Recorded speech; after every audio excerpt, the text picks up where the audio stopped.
بنام خدا مہربان و شفیق۔ الف لام را، یہ واضح کتاب کی آیتیں ہیں۔ بے شک ہم نے اسے قرآن کی صورت میں عربی زبان میں نازل کیا ہے تاکہ تم اس کو اچھی طرح سمجھ سکو۔ پیغمبر، ہم آپ سے بہترین قصہ بیان کر رہے ہیں جس کی وحی ہم نے اس قرآن کی صورت میں آپ تک کی ہے، اگرچہ اس سے پہلے آپ اس طرف متوجہ نہ تھے۔ وہ وقت یاد کرو جب یوسف نے اپنے والد سے کہا، اے بابا جان، میں نے خواب دیکھا ہے کہ 11 ستارے ہیں اور سورج اور چاند ہیں اور وہ سب مجھے سجدہ کر رہے ہیں۔ انہوں نے کہا، بیٹا خبردار، اپنا خواب اپنے بھائیوں سے نہ بتانا ورنہ وہ تم سے درپے آزار ہو جائیں گے۔ یقیناً شیطان انسانوں کا کھلا ہوا دشمن ہے، اور ایسا ہی ہوگا، تمہارا رب تمہیں منتخب کرے گا اور تمہیں خوابوں کی تعبیر سکھائے گا اور تم پر اور آل یعقوب پر اپنی نعمت اسی طرح تمام کرے گا جس طرح اس سے پہلے وہ تمہارے آبا ابراہیم و اسحاق پر اپنی نعمت پوری کر چکا ہے۔ بے شک تمہارا پروردگار علیم اور حکیم ہے۔ یقیناً یوسف اور ان کے بھائیوں کے قصے میں سوال کرنے والوں کے لیے کئی نشانیاں موجود ہیں۔ جب بھائیوں نے آپس میں کہا، یوسف اور اس کا حقیقی بھائی ہمارے والد کو ہم سے زیادہ محبوب ہے، جبکہ ہم قوی جماعت ہیں، ہمارے والد تو بالکل بہک گئے ہیں۔ یوسف کو قتل کر دو یا کسی ویرانے میں ڈال دو تاکہ تمہارے والد کی توجہ صرف تمہاری طرف ہو جائے اور اس کے بعد تم بھلے مانس بن کر رہنا۔ ان میں سے ایک بولا، دیکھو یوسف کو قتل نہ کرو، البتہ ایسا کرو کہ انہیں کسی اندھے کنویں میں ڈال دو کہ کوئی قافلہ انہیں نکال کر لے جائے۔ ان لوگوں نے یعقوب سے کہا، بابا کیا بات ہے، یوسف کے بارے میں آپ کو ہم پر اعتماد نہیں ہے، حالانکہ ہم اس کے بہی خواہ ہیں۔ کل اسے ہمارے ساتھ بھیج دیجئے کہ کچھ کھائے پیے اور کھیلے کودے، ہم تو اس کی حفاظت کے لیے موجود رہیں گے۔ یعقوب نے کہا، اس کا لے جانا مجھے ملول و حزین کر دے گا، اور مجھے ڈر ہے کہ کہیں اسے بھیڑیا نہ کھا جائے اور تم سب کے سب اس سے غفلت برتو۔ انہوں نے جواب دیا کہ ہم جیسے مضبوط جتھے کے ہوتے ہوئے اگر بھیڑیا اسے کھا گیا تو ہم یقیناً بڑے خسارے میں رہیں گے۔ جب وہ اصرار کر کے یوسف کو لے گئے اور انہوں نے طے کر لیا کہ اندھے کنویں میں یوسف کو ڈال دیں، اور ہم نے یوسف کو وحی کی کہ یقیناً تم ان کی سازش سے انہیں آگاہ کرو گے جبکہ انہیں شعور تک نہ ہوگا۔ وہ لوگ شام کے وقت باپ کے پاس روتے پیٹتے ہوئے آئے اور کہنے لگے، بابا جان، ہم دوڑ کا مقابلہ کرنے میں مصروف ہو گئے اور یوسف کو ہم نے اپنے سامان کے پاس چھوڑ دیا تھا کہ انہیں بھیڑیا کھا گیا۔ آپ ہماری بات کو تسلیم نہیں کریں گے خواہ ہم سچے ہی کیوں نہ ہوں۔ اور وہ یوسف کے کرتے پر جھوٹا خون لگا لائے۔ یعقوب نے کہا، تمہارے نفس نے تمہارے لیے ایک بات بنائی ہے، خیر میں صبر کرتا ہوں، جو کچھ تم کہہ رہے ہو اس پر خدا سے ہی مدد طلب کی جا سکتی ہے۔ اور ادھر ایک قافلہ آیا اور انہوں نے اپنے سکے کو بھیجا۔ اس نے اپنا ڈول جو کنویں میں ڈالا تو کہا، خوشخبری ہو، یہ تو ایک لڑکا ہے، اور انہوں نے ایک قیمتی سرمایہ سمجھ کر اسے چھپا لیا، حالانکہ جو کچھ وہ کر رہے تھے خدا اسے خوب جانتا تھا۔ اور انہوں نے یوسف کو گنتی کے چند کھوٹے درہم کے عوض بیچ ڈالا، اور وہ اس کی قیمت کے معاملے میں زیادہ پر امید نہ تھے۔ اور مصر کے جس شخص نے اسے خریدا تھا اس نے اپنی بیوی سے کہا، اسے عزت کے ساتھ رکھنا، ممکن ہے یہ ہمیں فائدہ پہنچائے یا ہم اسے اپنا بیٹا بنا لیں۔ اور اس طرح ہم نے یوسف کو زمین میں اقتدار بخشا، اور اس لیے بھی تاکہ انہیں خواب کی تعبیر کا علم عطا کر دیں، اور اللہ اپنے امر پر غالب ہے، لیکن اکثر لوگ اس بات سے بے خبر ہیں۔ اور جب وہ پورے طور پر جوان ہوئے تو ہم نے انہیں قوت فیصلہ اور علم عطا کر دیا، اور ہم احسان کرنے والوں کو ایسی ہی جزا دیتے ہیں۔ اور جس عورت کے گھر میں یوسف رہتے تھے وہ ان پر ڈورے ڈالنے لگی۔ ایک روز دروازہ بند کر کے بولی، آ جاؤ۔ یوسف نے کہا، معاذ اللہ، پناہ خدا، وہ میرا مالک ہے، اس نے مجھے اچھی طرح رکھا ہے، ظلم کرنے والے ہرگز کامیاب نہیں ہو سکتے۔ اس عورت نے تو ان کا قصد کر لیا، یوسف بھی قصد کر لیتے اگر اپنے رب کی برہان نہ دیکھ چکے ہوتے۔ ایسا ہوا تاکہ ہم ان سے برائی اور بے حیائی کو دور کر دیں۔ یوسف تو ہمارے برگزیدہ بندوں میں سے تھے۔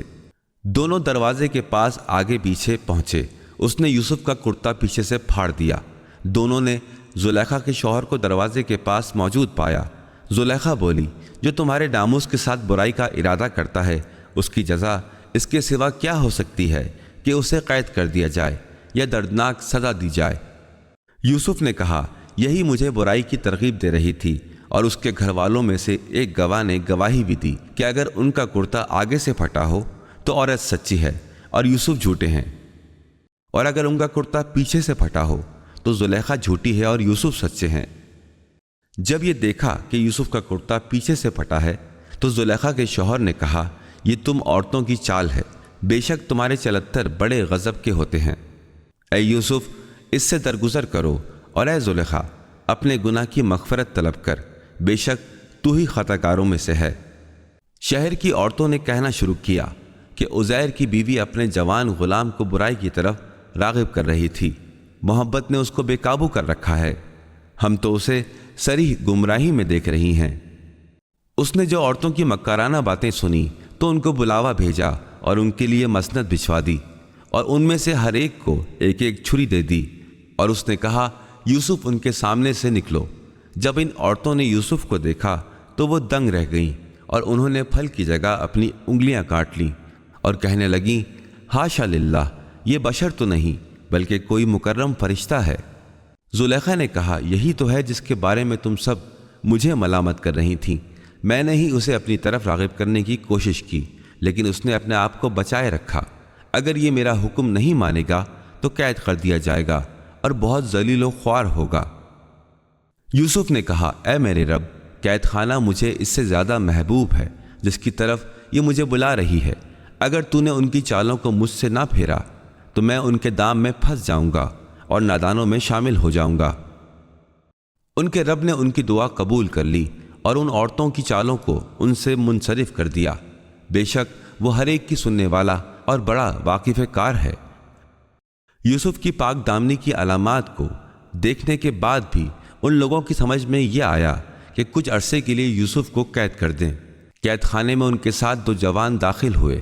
ایک نے کہا، میں نے خواب دیکھا ہے کہ میں شراب کشید کر رہا ہوں۔ دوسرے نے کہا، میں نے دیکھا ہے میرے سر پر روٹیاں رکھی ہیں اور پرندے اسے کھا رہے ہیں۔ آپ ہمیں اس خواب کی تعبیر بتائیے، ہم آپ کو نیکوکاروں میں سمجھتے ہیں۔ یوسف نے کہا، تمہیں جو کھانا ملتا ہے اس کے آنے سے پہلے میں تم دونوں کو خواب کی تعبیر بتلا دوں گا۔ یہ وہ علم ہے میرے رب نے مجھے جس کی تعلیم دی ہے۔ میں نے اس قوم کے راستے کو اختیار نہیں کیا جن کا ایمان اللہ پر نہیں ہے اور جو آخرت کے منکر ہیں، بلکہ میں نے تو اتباع کیا ہے اپنے آبا ابراہیم، اسحاق اور یعقوب کے مذہب کا۔ یہ بات ہمارے لیے درست نہیں ہے کہ ہم خدا کے ساتھ کسی چیز کو اس کا شریک بنائیں۔ یہ تو ہم پر اور تمام انسانوں پر اللہ کا فضل ہے، لیکن لوگوں کی اکثریت شکر ادا نہیں کرتی۔ قید خانے کے میرے ساتھیوں، کیا متفرق ارباب بہتر ہیں یا اللہ جو یکتا اور غالب ہے؟ اللہ کو چھوڑ کر تم جن بتوں کی عبادت کرتے ہو وہ صرف نام ہے جو تم نے اور تمہارے باپ دادا نے رکھ لیے ہیں۔ اللہ نے اس کے لیے کوئی دلیل نازل نہیں فرمائی، حکم تو صرف اللہ کا چلتا ہے۔ اس نے حکم دیا ہے کہ سوائے اس کے کسی اور کی عبادت نہ کرو، یہی مستحکم دین ہے، لیکن اکثر لوگ اس بارے میں بے خبر ہیں۔ اے میرے زندان کے رفیقو، تم میں سے ایک اپنے آقا کو شراب پلائے گا اور دوسرا سولی پر چڑھ جائے گا اور پرندے اس کا سر نوچ نوچ کر کھائیں گے۔ اس امر کا فیصلہ ہو گیا تم جس بارے میں مجھ سے دریافت کر رہے تھے۔ پھر ان میں سے جس کے بارے میں خیال تھا کہ وہ نجات پا جائے گا، یوسف نے اس سے کہا کہ اپنے رب شاہ مصر سے میرا ذکر کرنا، مگر شیطان نے اسے بھلا دیا اور وہ اپنے رب شاہ مصر سے ذکر نہ کر سکا۔ اس طرح یوسف کئی سال تک قید خانے میں پڑے رہے۔ ایک روز بادشاہ نے کہا، میں نے خواب دیکھا ہے کہ 7 موٹی گائیں ہیں جنہیں 7 دبلی گائیں کھا رہی ہیں، اور اناج کے ساتھ بالیاں ہری ہیں اور دوسری خشک ہیں۔ اے سردارو، مجھے اس خواب کی تعبیر بتاؤ اگر تم خواب کی تعبیر سے آشنا ہو۔ سرداروں نے کہا، یہ تو خواب پریشاں ہیں اور ہمیں خوابوں کی تعبیر کا علم نہیں ہے۔ ان 2 جوانوں میں سے جس نے نجات پائی تھی اور اسے مدت دراز کے بعد بات یاد آئی، اس نے کہا، میں اس کی تعبیر بتلا سکتا ہوں، مجھے قید خانے تک بھجوا دیجیے۔ اس نے کہا، یوسف، اے راست گو، ہمیں تعبیر بتائیے۔ 7 موٹی گایوں کو دبلی گائیں کھا رہی ہیں اور 7 ہری بالیاں ہیں اور دیگر بالیاں خشک ہیں، تاکہ جب میں لوگوں کے پاس واپس جاؤں تو انہیں اس کا علم ہو جائے۔ ان 2 جوانوں میں سے جس نے نجات پائی تھی اور اسے مدت دراز کے بعد بات یاد آئی، اس نے کہا میں اس کی تعبیر بتلا سکتا ہوں، مجھے قید خانے تک بھجوا دیجیے۔ اس کے بعد 7 سال بہت سخت آئیں گے، جو کچھ تم نے پہلے سے بچا رکھا ہے وہ سب کھا لیا جائے گا، سوائے اس تھوڑے سے حصے کے جو تم نے بچایا ہوگا۔ پھر اس کے بعد 1 سال ایسا آئے گا جس میں باران رحمت سے لوگوں کی فریاد رسی ہوگی اور لوگ پھلوں کا رس نچوڑیں گے۔ بادشاہ نے یہ سن کر کہا ذرا اسے میرے پاس تو لاؤ۔ جب قاصد آیا تو یوسف نے کہا اپنے مالک کے پاس جا کر پوچھو کہ ان عورتوں کے بارے میں کیا خیال ہے جنہوں نے اپنے ہاتھ کاٹ ڈالے، بے شک میرا رب ان کی مکاریوں سے بخوبی واقف ہے۔ بادشاہ نے ان عورتوں سے دریافت کیا تمہارا کیا معاملہ تھا جب تم نے یوسف کو اپنی طرف راغب کرنا چاہا تھا؟ سب عورتیں بول اٹھیں حاشا للہ، ہم نے تو یوسف میں کوئی برائی نہیں دیکھی۔ تو عزیر کی بیوی زلیخا نے کہا اب حق بالکل واضح ہو گیا، میں نے ہی انہیں اپنی جانب راغب کرنے کی کوشش کی تھی اور یوسف تو صادقین میں سے تھے۔ یوسف نے کہا میں نے یہ سب کچھ اس لیے کیا تاکہ اس عزیر کو معلوم ہو جائے کہ میں نے اس کی عدم موجودگی میں کوئی خیانت نہیں کی ہے، اور اللہ خیانت کاروں کے مکر کو پنپنے نہیں دیتا۔ میں اپنے نفس کی پاکیزگی بیان نہیں کر رہا ہوں، نفس یقیناً برائی کا حکم دیتا ہے، الا یہ کہ میرا رب اس پر کرم کرے، بے شک میرا پروردگار بخشنے والا مشفق و مہربان ہے۔ بادشاہ نے کہا انہیں میرے پاس لے آؤ، میں انہیں خود اپنے لیے منتخب کر لوں گا۔ جب بادشاہ نے ان سے گفتگو کی تو کہا آج سے تم ہمارے دربار میں باوقار اور با اعتبار ہو۔ یوسف نے خواہش کی مجھے آپ زمین کے خزانوں کا ذمہ دار بنا دیں، میں محافظ بھی ہوں اور صاحب علم بھی۔ اور اس طرح ہم نے یوسف کو زمین میں با اقتدار بنا دیا کہ وہ اس میں جہاں پر چاہیں قیام اختیار کریں۔ ہم جسے چاہتے ہیں اپنی رحمت سے نوازتے ہیں، اور ہم نیکوکاروں کے اجر کو برباد نہیں ہونے دیتے، اور آخرت کا اجر صاحبان ایمان اور متقین کے لیے زیادہ بہتر ہے۔ اور برادران یوسف مصر آئے تو یوسف کے پاس بھی پہنچے۔ یوسف نے انہیں پہچان لیا لیکن وہ لوگ انہیں پہچان نہ سکے۔ اور جب یوسف نے ان کا سامان سفر تیار کرا دیا تو ان سے کہا دیکھو آئندہ تم اپنے ستیلے بھائی کو بھی لے کر آنا، کیا تم نہیں دیکھتے کہ میں ناپ تول کا کتنا کھرا ہوں اور بہترین مہمان نواز ہوں؟ اگر تم اسے نہیں لاؤ گے تو نہ تمہیں غلہ ملے گا اور نہ ہی مجھ تک پہنچ سکو گے۔ انہوں نے کہا کہ ہم کوشش کریں گے کہ اس کے والد اسے بھیجنے پر راضی ہو جائیں، اور ہم ایسا کر لیں گے۔ یوسف نے اپنے جوانوں سے کہا ان کی پونجی ان کے سامنے رکھ دو، ہو سکتا ہے کہ پلٹ کر جب وہ اہل و عیال کے پاس جائیں تو اسے پہچان لیں اور دوبارہ واپس آئیں۔ جب وہ پلٹ کر باپ کی خدمت میں آئے تو کہنے لگے ابا جان، ہمیں غلہ لینے سے روک دیا گیا ہے، آپ ہمارے بھائی بنیامین کو ہمارے ساتھ روانہ کر دیجئے تاکہ ہم غلہ حاصل کر لیں، اور بلا شبہ ہم ان کی حفاظت کریں گے۔ یعقوب نے کہا کیا میں اس کے معاملے میں تم پر ویسا ہی بھروسہ کروں جیسا میں اس کے بھائی کے سلسلے میں پہلے کر چکا ہوں؟ یقیناً اللہ بہترین محافظ ہے، وہ رحم کرنے والوں میں سب سے بڑھ کر رحم کرنے والا ہے۔ اور جب انہوں نے اپنے اسباب کھولے تو کیا دیکھا کہ ان کی پونجی لوٹا دی گئی ہے۔ وہ پکار اٹھے بابا جان، اور ہمیں کیا چاہیے، ہمارا سرمایہ بھی ہمیں لوٹا دیا گیا ہے، اب ہم جائیں گے اور اپنے اہل و عیال کے لیے رسد لے کر آئیں گے، ہم اپنے بھائی کی حفاظت بھی کریں گے، اور ایک شتر کا باڑ زیادہ لے آئیں گے، اور اتنے غلے کا اضافہ آسانی سے ہو جائے گا۔ یعقوب نے کہا میں اسے بنیامین کو تمہارے ساتھ ہرگز نہ بھیجوں گا جب تک تم مجھے اللہ کی جانب سے ضمانت نہ دے دو کہ تم اسے میرے پاس ضرور واپس لاؤ گے، الا یہ کہ تم گھیر لیے جاؤ۔ جب انہوں نے عہد و پیمان کر لیا تو یعقوب نے کہا اللہ ہمارے اس قول پر نگہبان ہے۔ یعقوب نے کہا میرے بچوں، شہر میں تم سب ایک ہی دروازے سے داخل نہ ہونا بلکہ الگ الگ دروازوں سے داخل ہونا، میں تمہیں اللہ کی مشیت سے بچا نہیں سکتا، بس حکم صرف اللہ کا ہے، اسی پر میرا بھروسہ ہے، اور بھروسہ کرنے والوں کو اسی پر بھروسہ کرنا چاہیے۔ جیسا ان کے والد نے حکم دیا تھا وہ سب بھائی اسی کے مطابق مصر میں داخل ہوئے۔ یہ احتیاطی تدبیر اللہ کی مشیت کے مقابلے میں بے سود ثابت ہوئی۔ ہاں،